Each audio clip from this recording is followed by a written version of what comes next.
Hello, all you bloodsuckers out there, and welcome to Spiral Town.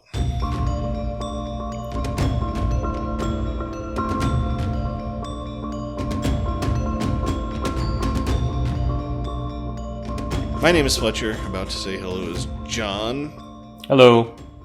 Today we're going to discuss and speculate and deep dive and stuff about Uzumaki, Episode 3 of 4, we think. This is a full spoiler review up through this episode, as if anything we could say actually could spoil this show, but you are warned. Uzumaki, based on the manga by Junji Ito, which we have not read, but after this, I might have to go start reading it. Yeah, it seems like a good idea. I have started reading some mangas lately, so... Ooh. I have, there's a guy, Go Tanabe, who does manga adaptations of H.P. Lovecraft, and I just got his newest Call of Cthulhu in today, so... Oh, nice. But I have been reading his Shadow over Innsmouth. Pretty fun stuff. That Lovecraftian stuff. And I would say we certainly got some Lovecraftian action going on in this third episode. I'd say there's definitely some Lovecraftian influences in this whole thing. And I was also reading about the history of this anime adaptation. Apparently they've been trying to work on it for a really long time. Just to get these 4 episodes of anime out. So, since before the pandemic. Oh, wow. So it's been a project in the works. And I did a little bit of digging on names since last time. I didn't find anything that stood out too much. Okay. I think Azami means thistle flower.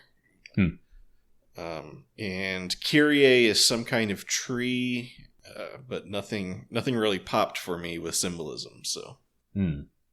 Well, a tree is another symbol of the self. Oh yeah, the Paulownia tree.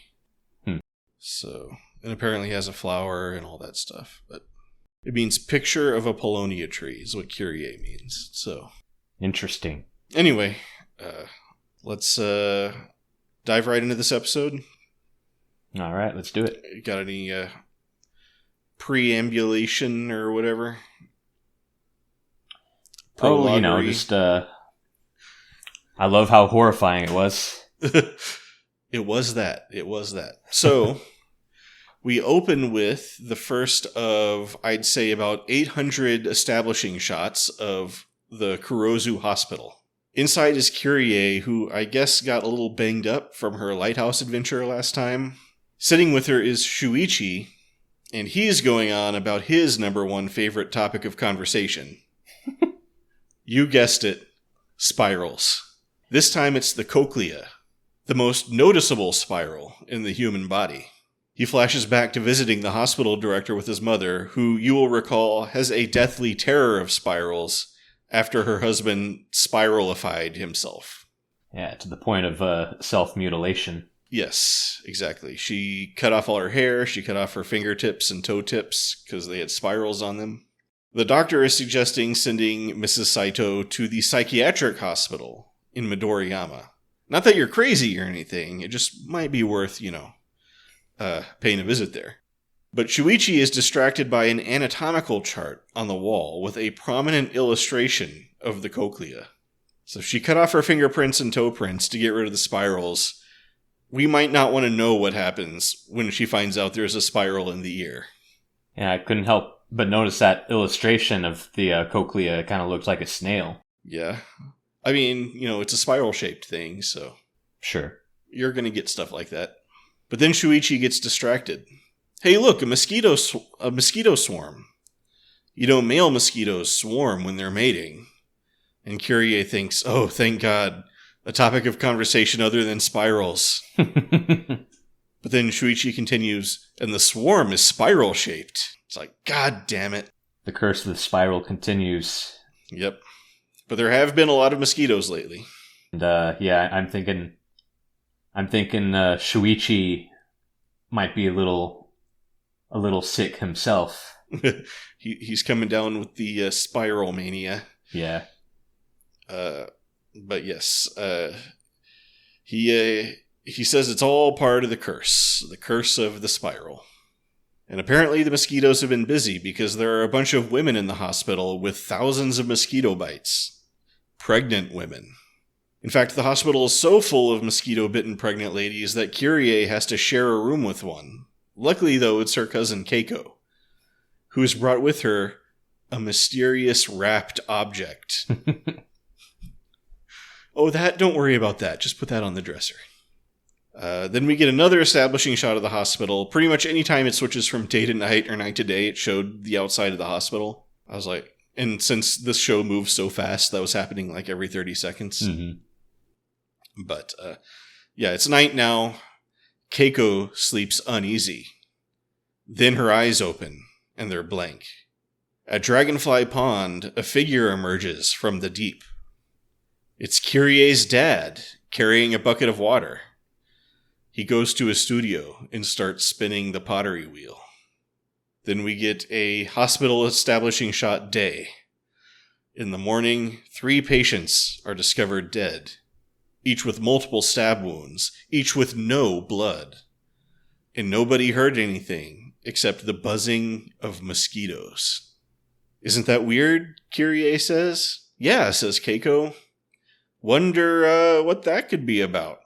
And then she's like, anyway, my baby's kicking.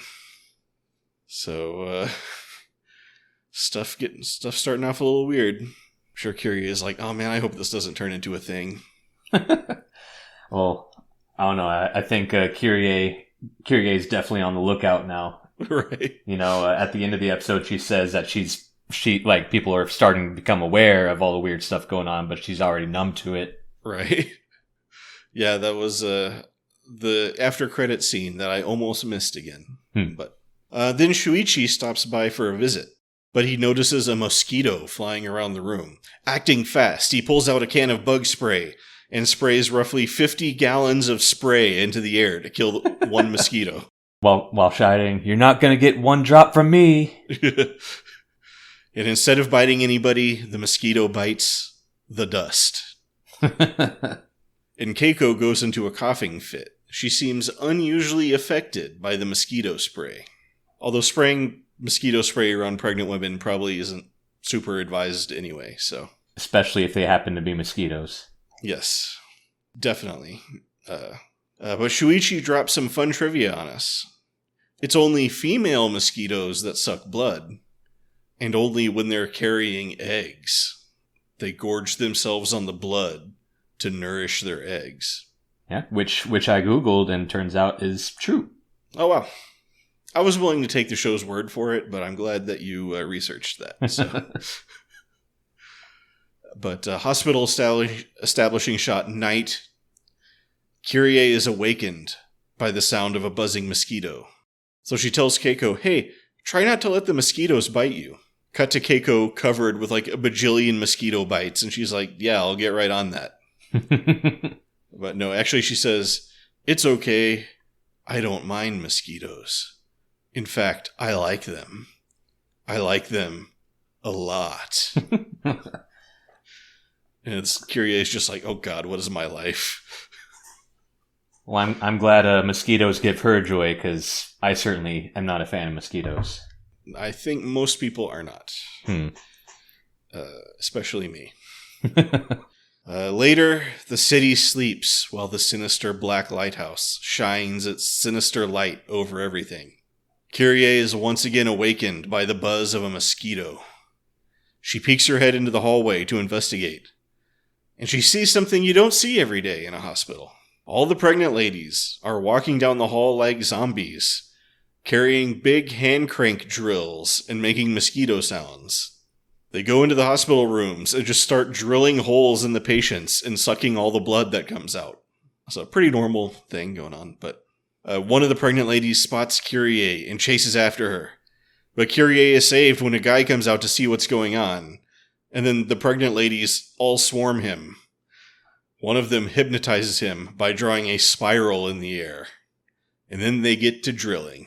Then a nurse comes by to see what's going on, and she quickly meets a similar fate. Having stuffed themselves with yummy blood, the ladies are about to go back to their rooms, but they notice Kyrie again and start chasing her. Kyrie runs into her room and tries to shut them out, saying, "Help me, Keiko!" But Keiko is probably not the best person to ask for help right now. She just stands there with her own drill, saying, "Blood, give me blood." It looks like it's all over for Kyrie, but then she stumbles across a can. Shuichi's can of mosquito spray. She starts spraying and the pregnant ladies run away. Yeah, it's just like there's so much going on that I feel like we have to get to the end of the sequence with the with the babies and the the mushrooms and The stuff. and to like really start to add these things together and make sense of it. Yeah, it's a whole lot of stuff. So anyway, meanwhile, in Shuichi's mom's room, Shuichi's mom gets awakened by a centipede trying to crawl into her ear. She freaks out and throws it on the ground, and then the centipede curls up into a spiral, and then turns into her dead husband in spiral centipede form. "Come be a spiral with me," he says. "No, never," she says. Then he says, "I want to crawl into your ear and curl up with the spiral that's in your ear." Then hospital establishing shot day. All the pregnant ladies are looking quite healthy and contented.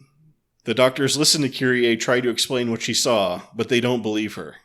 I mean, sure, we have a bunch of dead bodies with drill holes and no blood, but you're saying a bunch of people came in with drills and drilled holes into them and drank their blood? I just don't think it adds up. Yes, and I'm going to accuse these hospital attendants of clinical malpractice for the first time and not the last time tonight. Yeah, I think there's definitely some malpractice going on in this episode. I don't know if they're getting hypnotized by these ladies or what's going on. But yeah, apparently they have that power. Meanwhile, Shuichi is trying to calm his mom down about ear spirals. It's like, no, nobody has spirals in their ears. Just forget about that. But she's like, I have to be sure. I have to look at the doctor's anatomical chart. So she barges to the doctor's office, but the chart is gone. "Oh," says the doctor, "that chart was too out of date, so I threw it away." You know, anatomy, goes out of date. Mm-hmm. Ever heard of evolution? People used to have spirals in their ears, but now it's like triangles, so don't even worry about it. But she demands to know definitively if there are spirals in the ears, and he's just like, "No, that's crazy. How could there be spirals in the ears?" And this calms her down a bit, and they wheel her back to her room and give her an IV of medicine. But oh no, the IV fluid starts spiraling around and speaking with the voice of her husband. "There's spirals in your ears," he says. And then a bubble starts to come down her IV tube, so she rips it out, and then the IV tube wraps up into a spiral, which also starts speaking with her dead husband's voice, just being like, "There's spirals in your ears, there's spirals in your ears." And then Shuichi's mom is like, "Oh no, he's gotten into my ear spirals." Only one thing to do. And she starts digging around in a drawer of medical supplies and pulls out a pair of scissors. And right as she's about to stab it into her ear, we cut to Shuichi and the doctor is like, "Man, we sure dodged a bullet with that whole chart thing." But then they hear the scream. Cut to Shuichi's mom in bed with her whole head wrapped in bandages. And I gotta say, those bandages are looking pretty spirally to me. Mm-hmm. Yep. She moans that everything's spinning around and around. She doesn't want to become a spiral. Cut to her funeral. So, just another smash cut to a funeral. Yep, so she dies, and Shuichi, if he wasn't spiral crazy, he would be able to file a lawsuit against this hospital for clinical malpractice and leaving, a sharp object with a psychotic patient. Mm-hmm. I think that would be generally frowned upon. Did you consult your wife about this? Is this bad practice?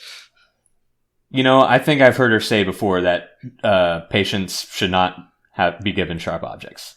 It seems like common sense. Yes. Maybe you should lock those drawers. I don't know. Or not have the drawers in the room at all. But I guess they're back to cremating people because her cremation smoke goes through the same sky spiral dragonfly pond routine as Shuichi's dad. Yeah, and I'm guessing Shuichi's dad isn't the only one who went into Dragonfly Pond after being cremated. Mm-hmm. Well, they did say everybody from that town who gets cremated creates a spiral in the sky. So maybe they're just all flying over to Dragonfly Pond. Yeah. Meanwhile, Kyrie's dad stares into the fires of his kiln and says, "Those look like..." I wonder what they look like. Then, hospital establishing shot day. The nursery is now filled with dozens of babies. Up in her room, Kyrie and Shuichi are eating, but Kyrie doesn't like the mushrooms. They taste like blood. But you know who does love those mushrooms? All the ladies who just gave birth. They really, really like those mushrooms. Could eat them all day. So I'd eat them even if the doctor didn't tell me to.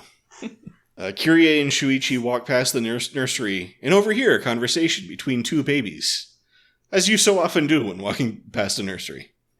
The babies can't wait to go back into the womb, and then their bellies start erupting into big mushrooms. Mushrooms with spirals on them. Kyrie and Shuichi hear a scream coming from Keiko's room. When they run to check, the whole room is filled with mushrooms. And a doctor walks into the room, and they ask where Keiko is, but this doctor is on a whole other vibe.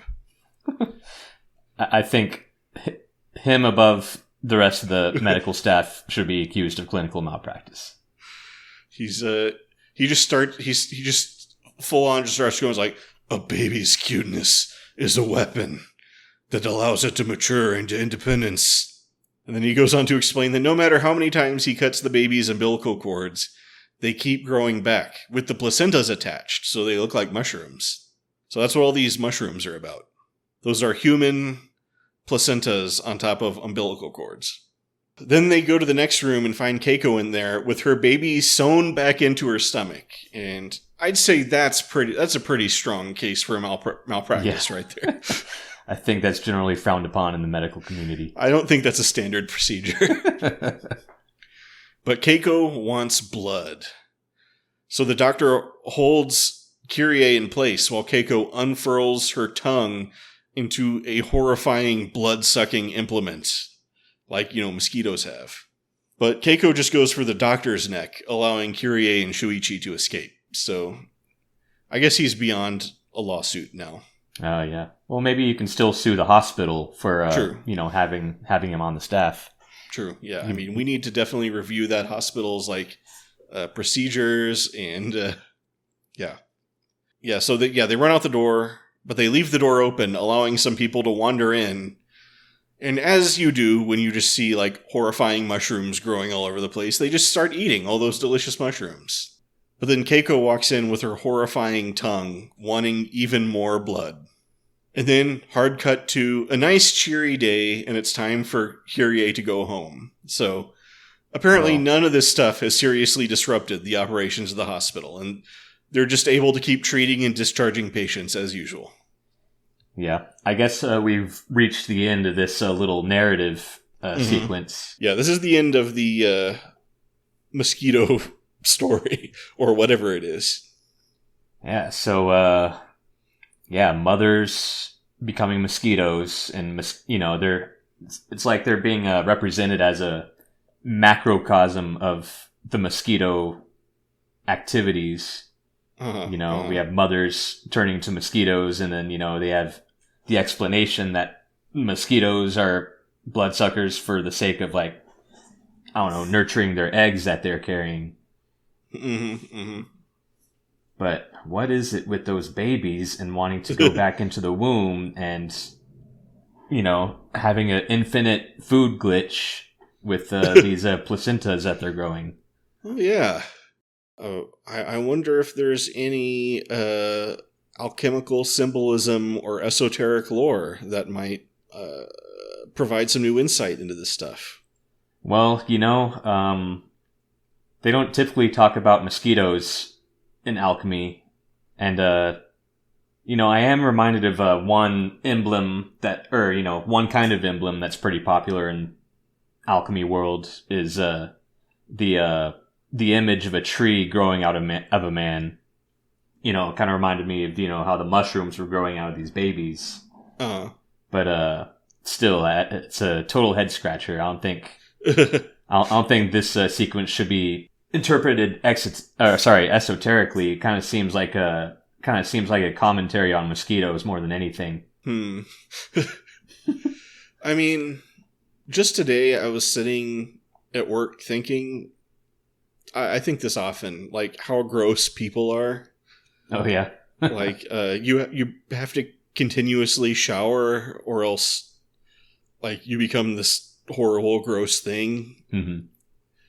And I guess when you bring up the this whole thing, people talk about how like beautiful motherhood is and stuff like that, but it's really just a gross, disgusting biological process. And it's kind of horrifying. You'd like to have a creature growing inside you, like feeding off of you. Oh yeah. And you could say like maternal instinct is kind of a scary thing where, you become obsessed with taking care of your child or whatever. So I feel like there's a lot of kind of natural horror that we kind of just gloss over on the subject of parenthood and like babies and stuff. And just, biological, we kind of like to pretend that we're not biological things that do these like terrifying things. I don't know. Yeah. Well, you say the words natural horror, and I think that's there's definitely a lot of that in this episode in particular. I think someone's asking, the hard questions like, if you're having some sort of existential crisis and, like maybe a crisis of faith in God or something, and you're like, you're wondering, man, why did God make mosquitoes? And stuff like that. Yeah. What kind of God would have made this bizarre, disturbing world? It's like the tiger. Did he who made the lamb make thee? That's William Blake. Yeah, and there's a few other stuff in this episode that I think is kind of addressing that kind of line of thinking, with like the hurricane and sure, the kiln, which is which we'll get to, but sure. Seems to be like some sort of hell I don't know, symbol. Oh damn, there's a moth. My house is infested with moths. I can't get rid of them. Oh no. Talk about mosquitoes. I have a moth problem. I'd rather have moths than mosquitoes, though. I agree. As far as infestations go, moths are pretty not bad. I think they're pretty near the top, actually. Not like those ants who got into my air conditioner and broke it. I wonder if they made a spiral in there. Okay, but Kyrie leaves the hospital. Her whole family is there to meet her, including her little brother. So, confirmation he did not die. It was some other little boy. They say they plan to have a coming home party, and Shuichi is invited. Shuichi, though, is not looking well. And he whispers in Kyrie's ear, "Your house is close to Dragonfly Pond. That place is completely infected with spirals." Yeah, Shuichi's having a bad time, and I think he's a little bit spiral crazy himself. Yeah. To be fair, both of his parents died and then turned into spiral ghosts. Oh, yeah. Whatever, well, still, like, Shuichi from the very beginning has had, like, a gloomy disposition. Right. He's been having to deal with his dad. Yeah. But at dinner, Shuichi starts wolfing down his food, but as he sucks down his noodles, he notices the distinct pattern they reveal on his plate. A spiral pattern. Kyrie's dad completely fails to read the mood of the room and just starts cheerily talking about how Shuichi's dad gave him the idea, and he now realizes that spirals are the ultimate art form. How did your dad die, by the way? I guess the official story is still that he fell down some stairs. But oh, right, yeah. Later, as they wash dishes, they listen to the news about an approaching typhoon. And Kyrie's brother says that all their dad makes lately is that weird spiral stuff. So Kyrie goes to her dad's studio, where she finds a bunch of creepy, misshapen pottery, and everything has faces on it. The faces of Shuichi's parents. "It burns, we're burning up," scream the faces. Cut to Kyrie's dad staring into the kiln, and then Shuichi standing ominously behind him, and he's like, "Show me what's in that kiln. The voices call to me." He throws a big brick at the kiln, and a bunch of, busts open, and a bunch of ghost-looking things rush out. But they quickly fall onto the ground and solidify into lumps of pottery, like the ones Kyrie found. And then a big fire starts and spreads. Yeah. So I actually thought this whole sequence was pretty interesting. I think, probably my personal favorite part of the episode. And, I'm just wondering, like, how did Kyrie's dad figure out? It seems like he's harvesting souls from under Dragonfly Pond. And I'm guessing, I don't know, I guess there's some sort of like underworld down there. Some sort of afterlife. Could be. And he's just harvesting the souls of the dead and then baking them into his pottery. Yeah, I guess he just goes way down to the bottom of the pond with his bucket and gets a bucket of water from down there. And the question is, why? Indeed. He seems to have a little bit of the touch of the spiral. I don't know, but he seems like totally calm about it. He's like, yeah, spirals are cool, he's like the most reasonable person in the whole room, other than like the totally being insensitive, but right. But it's like, it's like Shuichi's like slipping into psychosis, and like, Kyrie's dad is just like idly saying, yeah, spirals are cool. Why wouldn't they be? So maybe he just has a genuine love of spirals that he's discovering. Like, he has a genuine artistic interest in them now, and he's not actually touched by the spiral curse. Although he does seem to be doing some wizardry with some necromancy with souls, right, and baking them into pottery. I mean, maybe that's just how he... Oh, is it water or clay that he gets from the bottom of the pond? Maybe he goes down there and gets clay. Oh yeah. Oh, okay. Yeah, that would make sense. He might not be totally aware of what he's doing. Yeah, that's just where he always gets his clay from. Oh, okay. I thought it was water, but it's black and white, so it's hard to tell. But clay would totally make sense. So yeah, that's the that little story. You got any more thoughts on that one? Yeah, I mean, like I said in the first episode, like the potter is like a symbol of like the creator aspect of God. And it seems to me that like, he's playing that role, and like, he's like idly burning souls in the fire and stuff like that. And, all these stuff that's associated with God, like I said earlier, like I think this episode is asking the hard questions. Mm-hmm. Like, why are there mosquitoes? Why would God send people to hell? And like, all that sort of stuff. But if he is a god, he's like a bumbling, not in control god who, like, accidentally tortures souls in his kiln. Yeah. Well, it seems to me that he's just like kind of performing his function, and doesn't have a whole lot of moral. There's not like really a moral issue going on with him. He's just kind of doing his thing. Mm-hmm, mm-hmm. But those that he pulls up from the bottom of the pond suffer in agony. Yeah, and yeah, we just speculated if he's even like intentionally gathering souls, or he's just getting materials for his hobby, or I guess it's his job. Yeah, or like a side hustle. Yeah, supplemental income. But yeah, I guess that's all the commentary I can give on the matter. It's kind of a creepy story. Definitely got some of that like horror to it. That almost Lovecraftian.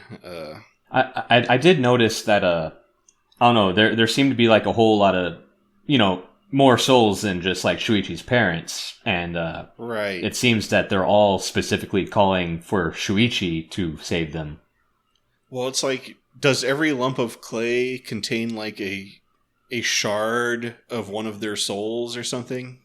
I mean, there was like a little cut where it seemed like there were like, a vast multitude of souls just kind of like piled on top of each other in that kind of like horrifying little piece that he made that bothered his child. So are they all from his parent, Shuichi's parents, or are there, like we've said, from all these other cremations, people spiralified and went into the bottom of Dragonfly Pond?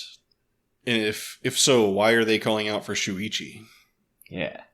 Is he the one chosen to speak for them or something? I don't know. Yeah, or like he might be their savior or something. Is he the Jesus of those trapped in the Dragonfly Pond hell? I mean, I was kind of thinking, like, it was an idea that I had, from the first episode that, like, I don't know, like, there's, like, a cross in the credits and stuff, and I'm just wondering if, like, I don't know, Shuichi's gonna get, like, crucified or something. Shuichi has to go on the cross to save the world from the spirals? Yeah, or something. Interesting. Then we cut to typhoon time. The typhoon has arrived, and it's decided to just kind of hang out at Kurozu. It blows away Kyrie's umbrella, and she looks up to see a big swirling spiral in the sky. Kyrie and family watch the news about the typhoon. A reporter is trying to report about the weather, but the news anchor notices something on the utility pole behind her. It's our old friend Kyoko. So I guess she's just been there on that utility pole this whole time. Yes, and no one noticed. She's until much later. Right, she's just like a shriveled looking corpse now. Did people just get used to seeing her there or something? Yeah, I'm starting to think that the citizens of this town aren't very perceptive. Yeah, maybe they deserve the spiral curse. Yeah. Then they start to hear a whisper. Kyrie. Mitsuo theorizes that the Eye of the Storm is looking for Kyrie. Then Shuichi shows up and is like, "Come with me. If you stay, your house will be destroyed. The typhoon is in love with you. Quick, let's run around in these typhoon force winds." Shuichi seems to have a lot of knowledge of what's going on. He's really made a study of this whole spiral situation, so he knows everything. Then some rubble falls on Kyrie and she's trapped, so a random girl comes over to help her, but then the Eye of the Storm sucks her up and spits her back out dead. The storm must have thought that she was Kyrie. Shuichi and Kyrie try to hide by climbing down an open manhole, but there's tons of whirlpools down there, and one of them turns into a big water spout and forces them back out. But then they're okay and the hurricane is gone, but Kyrie's house is destroyed or something. And that's the end of that. So I'm not quite clear what happened there, but well, yeah, it's like what is in the storm? Like what is the storm? Like, is it some sort of wind elemental spirit, and it just really likes Kyrie for some reason?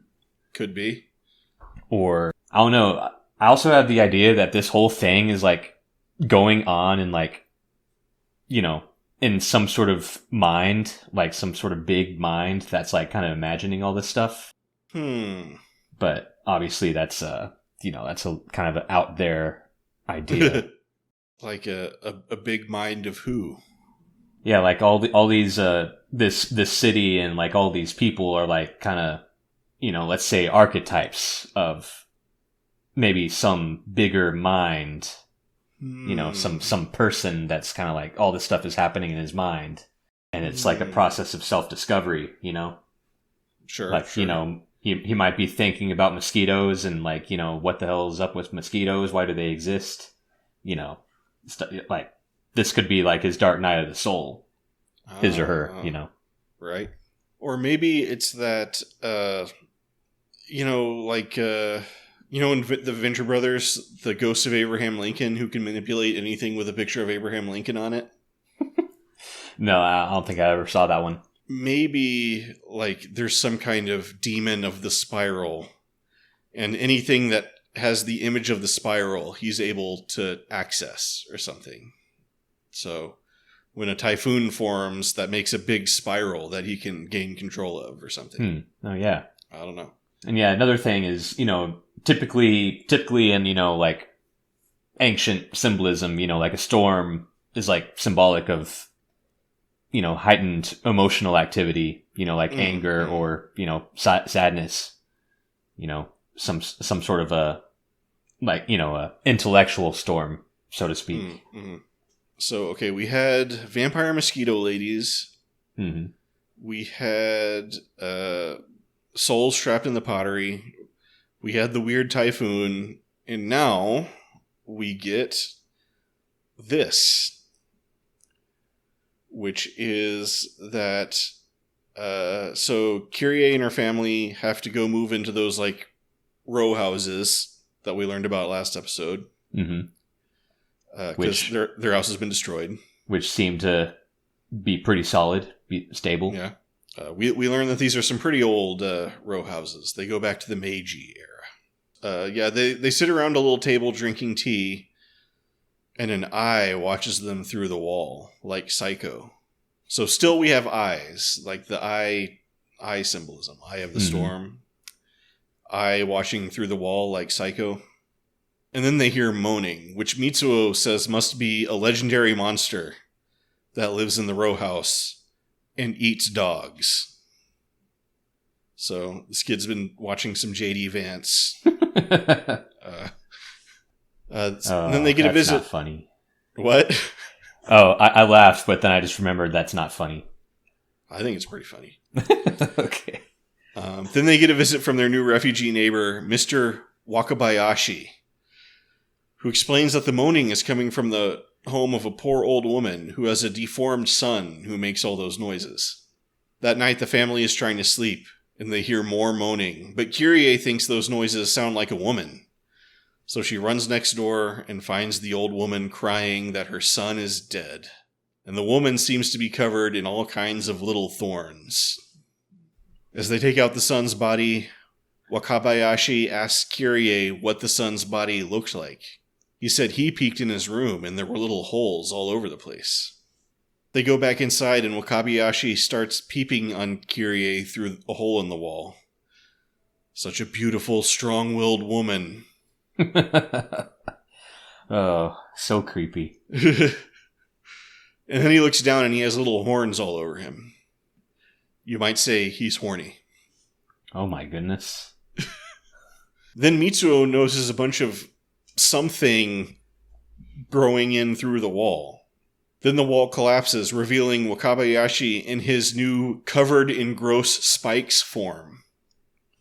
He immediately sees a rat and grabs it and eats it. Then comes for Kyrie. But as he chases her out into the storm, a giant tree branch or something flies into him, and he is no more. And then they look over and notice that someone is just jumping around in the rain in a trench coat. Yamaguchi? Kyrie amazingly immediately identifies him. Indeed, it is Yamaguchi who hops out of his coat and reveals his body in all its sewn-up Frankenstein glory. Then his legs fall off and all his guts fall out. But that doesn't stop him jumping around. For now, he has a big spring where his legs were. Shuichi identifies it as a suspension spring. So, ha ha ha. So after he got hit by a car, the people who put him together just never bothered to remove the spring. Right. They just kind of sewed him up a little bit, but they left that spring in there. As a gag. Right. Then Yamaguchi makes one final lunge at Kyrie, but he goes way long and he just lands with a thud on the ground, dead. And his spring pops out. The end. Except for the after-credits scene where a bunch of people stand around gawking at the body of Wakabayashi, which is now stuck to her roof. And that's when Kyrie says in voiceover that weird stuff just keeps happening, and at this point she might have been getting a little numb to it. I think it's fascinating that two kind of cliffhangers from episode 2 were kind of resolved in a how should I say it? Kind of like a not like they were kind of pointless. Like, like a Medusa lady is just dead and like no one seems to really care. And then, Jack in the Box shows up and he just like dies immediately. Well, is it over? Or that's right. We'll see these mysteries become unveiled. Do they need to be cremated and sent to the bottom of Dragonfly Pond? Oh, yeah. Like, was that why Yamaguchi had to come back out of the grave? Because it was like, no, don't bury him. Cremate him. Yeah, he's sending a message. Yeah, send him to the bottom of the pond, where he will learn the ultimate truth or something. Or he will just be his best Jack-in-the-Box self. Jacking it up in the afterlife. No one jacks like Jack-in-the-Box. Yeah, so pretty exciting episode all around. Some stuff happened, that's for sure. Never a dull moment. Nope. Yeah, I couldn't help but notice also, like, during the storm, at one point they while everything's blowing around, like, a tree almost hits Kyrie and Shuichi, and then they were saved again by what appeared to be a tree branch, when the horny monster came around. So is it possible that the storm and the horn monster were rivals for Kyrie, and the storm deliberately took out the horn monster? Oh, yeah. That's an interesting idea. And, I guess Jack-in-the-Box was another Kyrie suitor. It just dawns on me. Everybody's starting to get this weird obsession with Kyrie, along with all this crazy spiral stuff going on. And you know who loves Kyrie? Shuichi. So maybe you're this is all in a mind, or maybe he's mind manifesting all this spiral stuff. Yeah, I think Shuichi is a little bit more responsible than it seems on the surface. I mean, it's his two parents seem to have gotten it the worst, so might be some meat on that bone. We shall find out. Yep. And what do you make of this horn monster? You got anything? What the hell that's supposed to be, or? I think it's funny that you called him horny as a joke. I think that is kind of the punchline, though. Like, he's like this creepo, and then he's like kind of turning into a horny monster. So the horns are a manifestation of his, like, pervy horniness? Yeah. But, I guess that wouldn't, like, really explain, like, why the other neighbors also suffered from this transformation. They were also perverts, but we didn't get to see, like, what they were perverts about, so... Yeah, so there seems to be some sort of some plague of horns going on in the row house. So, what do you think? What kind of predictions do you have for episode 4? Well, if it's the last episode, then I think we'll see what's at the bottom of Dragonfly Pond. Hopefully. I think we'll see more of the lighthouse. Yeah, I think we definitely need to figure out what's going on there. And, in the first episode, Shuichi, he pointed out, like, all these kind of features of, the setting. And he also talked about the mountain. Oh, yeah. I wonder if, there's going to be a little sequence on the mountain. Yeah, we should, like, because we saw the lighthouse. We saw, what else was there? The ocean. And the looming cityscape. Yeah, so maybe we need to. Maybe there's a clue on that mountain or something, or a final boss or something. Right. Yeah, I think I wouldn't be shocked if we had a scent of the mountain. Yep. So you got any final thoughts before we wrap it up? Don't let too many mosquitoes bite you. Oh yeah, for sure. And check your clay to see if it has souls trapped in it. Yeah, definitely. Before you put it in the kiln. This is... Souls do not enjoy being burned in the kiln. All right. You'd think this was basic stuff, but a lot of people make this mistake, so... Oh, yeah, and, ask your doctor if, he plans to sew babies back into you and harvest you for placenta mushrooms before you use that hospital. Yeah, when choosing a hospital for maternity, definitely research how many placenta mushroom incidents they've had, how many putting back in baby incidents they've had.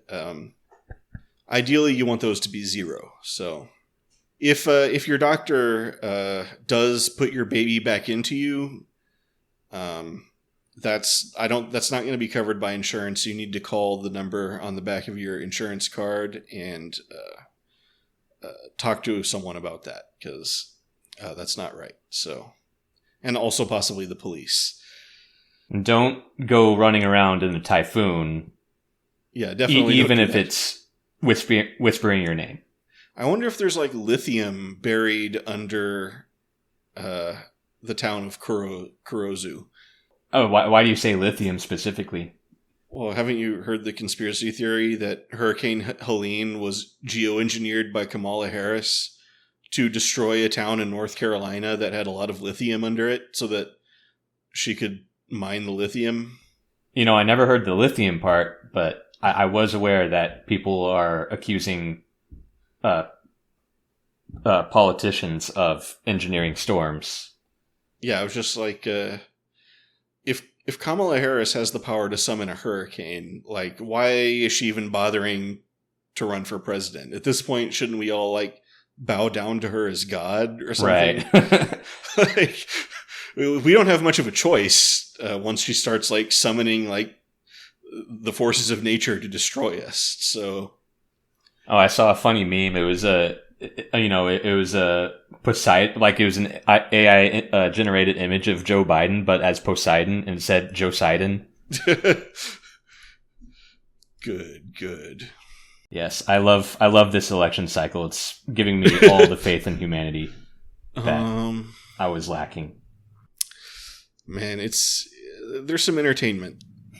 They introduced some new characters that have really freshened the show up, I think. So it was getting a little dull, a little repetitive, but yes, I am glad that it is a little bit different this time. It's more horrifying, and that's good. It's October. We should be scared, but it's exciting. Yeah, well, just a second ago, I said that a politician was being accused of engineering a storm, and I just never thought I'd say that sentence in my whole life. Right. Delightful times.